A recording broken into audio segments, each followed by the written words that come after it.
Hello, and you're welcome to Global Business Insights, where you get more of the details behind business headlines and the latest data shaping the major economies. Hopes of a June rate cut in the US apparently have been dashed as US Consumer Price Index climbed 3.5% year over year in March, much faster than February's 3.2% and higher than forecasted. US indexes sank on the news and the dollar and bond yields firmed up. The prospect for gold prices looked brighter as faith that central banks will make hefty cuts to interest rates this year further dims. Gold up 2.08% today in record territory over $2,300 an ounce. The Bank of Canada left its monetary policy rate at 5% for the sixth consecutive meeting as expected when the Monetary Policy Committee met today. US wholesale inventories rose by 0.5% month over month in February, much as expected and higher than a 0.2% fall in the prior month. Durable inventories advanced by 1% after a 0.4% increase in the previous period, while non-durable stocks saw a decrease of 0.3% following a previous fall of 1.3%. A high inventory suggests a slowing economy. Latest U.S. Energy Information Administration data also showed commercial inventories up 5.8 million barrels from the previous week, higher than 2.4 million barrels expected, and the previous data of 3.2 million barrels. That was in the previous week. Crude oil prices saw stabilization with Brent crude still under $90. Tomorrow, we also hope to discuss the European Central Bank decision where we expect policy rates to be held constant, and we will look at Kristalina Georgieva, that's IMF MD's speech on the outlook for the global economy and policy priorities. That's tomorrow ahead of the opening of the IMF 2024 spring meetings next week, Monday. Excerpts of the IMF latest global economy report out warned of the need to manage greater spillovers to the global economy as the influence of emerging markets grows. According to excerpts from a just released IMF Global Economic Outlook report, some countries continue to feel the pinch from higher rates more than others. It argues that monetary policy has much greater effects where fixed rate mortgages are not common, where home buyers are more leveraged, and where household debt is high. Also in countries where housing supply is restricted and house prices are overvalued. The report noted that these characteristics vary significantly across countries, and so effects of monetary policy are strong in some and weak in others. Also, the recent shifts in mortgage and housing markets may have limited the drag of higher policy rates up to now in several countries. But the longer rates are kept high, the greater the likelihood that households will feel the pinch eventually, even where they have so far been relatively sheltered. In another chapter in the report, it highlighted that as G20 emerging markets account for almost a third of all GDP and about a quarter of global trade, spillovers from shocks originating in these economies will have more important ramifications for global activity, and the spillover effect is going to be more pronounced. Spillovers imply a reallocation of economic activity across firms and sectors in other countries, and the IMF is warning that policymakers in other economies should maintain sufficient buffers and strengthen policy frameworks to prepare for and manage the possibility of much larger shocks from G20 emerging markets, notably from, say, China. According to the IMF multi-country, multi-sector trade model, a decline in productivity in G20 emerging markets can lower global output 3 times more than what would have been the case into the year 2000. While positive growth surprises can boost the revenue growth of foreign firms, the report noted that faster growth among emerging markets can also mean that they expand their productive productive capacity downstream to make and export new goods that compete directly with those goods made by firms overseas. The report adds that import competition effect from lower wage countries such as China and Mexico appears to dominate in sectors that are highly dependent on foreign suppliers, for example, textiles and chemicals. Indeed, in a more integrated world, what happens in one part of the world increasingly has the tendency to affect other parts. And as the pivot to Asia gathers momentum for some, even within Asia, spillover effects of geopolitics is steering the likes of Apple away from China. Apple says it assembled $14 billion of iPhones in India last fiscal year, doubling production as it accelerates its push to diversify beyond China.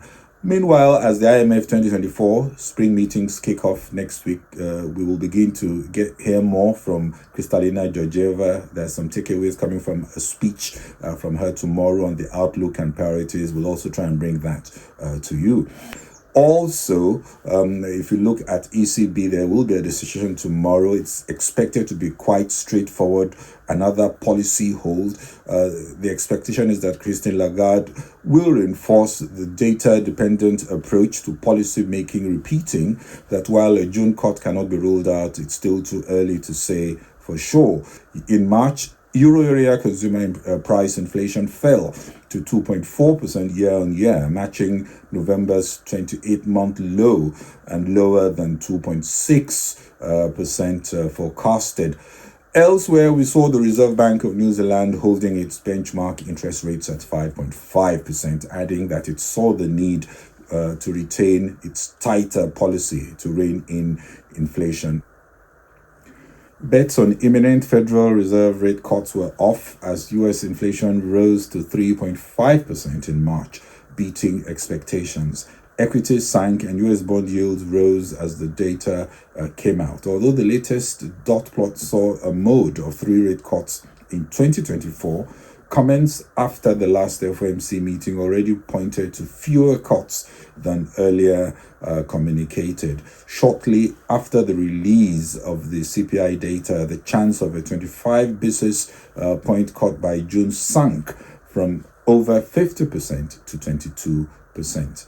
The CPI print is not as watched as the PCE, Personal Consumption Expenditure Indicator. That's the Fed's preferred deflator, which cooled down at the last read. But already, analysts say if there's going to be a rate cut at all this year, it's now likely to be late summer at best, more like autumn. Increases in the cost of housing and shelter overall contributed more than half of the monthly increase in the index for all items. Housing prices have jumped by 5.7% year over year in March. Rent prices also rose 0.4% over the month. March gasoline prices rose at a seasonally adjusted pace of 1.7%. But we also saw price of core goods going down 0.2%, led by a decline in used and new vehicle prices, while core services inflation went up 0.5% with increases for medical services as well as vehicle insurance and maintenance.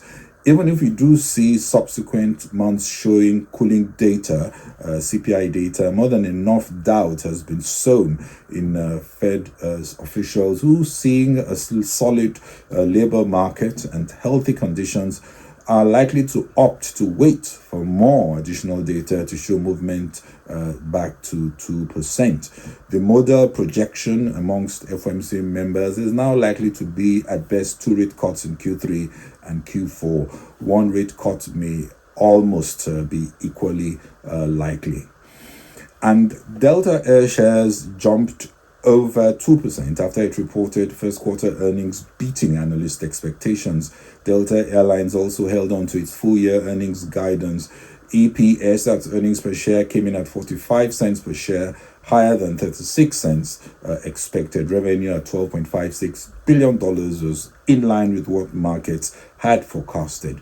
CEO Ed Bastian also said they're seeing strong rebound in bookings despite inflation. Chip-making giant Nvidia is attempting a recovery as it entered correction territory, with shares going down over 10% from recent all-time closing highs. That was yesterday.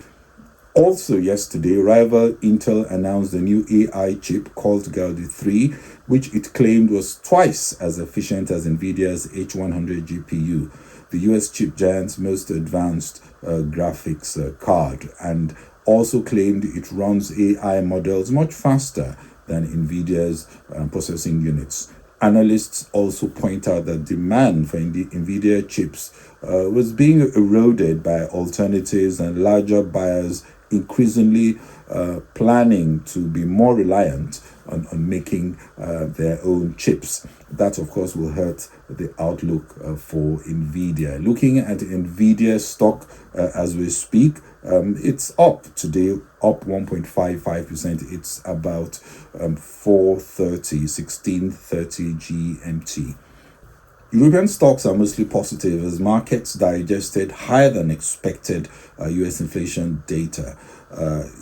Europe 50, that's the Stocks 50, is up 0.4%, Stock 600 up 0.14%, FTSE 100, the UK index up 0.33%, the German DAX also up 0.11%, while the French CAC 40 slightly down 0.05%. And in the US, it looks like a sea of red as markets take in a blow from the inflation data, but with hope that a positive earnings season could help revive the mood in coming weeks, hopefully. Looking at some of the stocks, we'll be looking at Nvidia, like I said, up 1.54% as we speak. Intel's down 2.64%, Delta slightly up 0.3%, Nasdaq down 1.16%, Dow 30 also down 1.29%, while the S&P 500 also down 1.15%. It's about 16:30 GMT. Well, that's it from me on Global Business Insights. This is Bode Oshosami. Please share and kindly follow on Facebook and LinkedIn, subscribe on YouTube and X. Thank you very much for watching and following. Bye-bye.